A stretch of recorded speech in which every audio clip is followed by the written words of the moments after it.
Imagine running a successful business, but your money keeps disappearing. Sales look great. Customers are happy. Wow, these are perfect. Yes, I love them. Let's get them. But profits don't match the effort. The hidden culprit is often inventory. Today we'll break down inventory management in the simplest way possible. No accounting degree required. Because inventory directly affects your cash flow, your profits, and your financial statements. And a few smart decisions can save thousands. So what exactly is inventory management? It's tracking what you buy, what you store, and what you sell. Think of inventory as money sitting on a shelf. Until it's sold, it isn't cash. Let's look at a simple example. You buy 100 pairs of sneakers at $50 each. That's $5,000.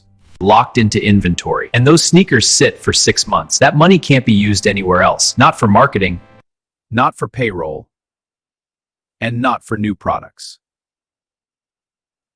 Good inventory management answers 3 questions. What do I have? Where is it?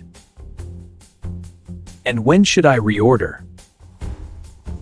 In accounting, inventory is a current asset. It appears on your balance sheet And becomes an expense only when sold. This expense is called cost of goods sold. If you sell sneakers for $120, inventory decreases. COGS increases. Revenue increases. And your gross profit is $70. But accounting needs one more decision. First in, first out. The oldest inventory sells first. Last in, first out. The newest inventory sells first, or weighted average, a blended cost per item. Most small businesses use FIFO. Here's what many people miss. Profit doesn't equal cash. Too much inventory can choke your cash flow. Avoid these mistakes.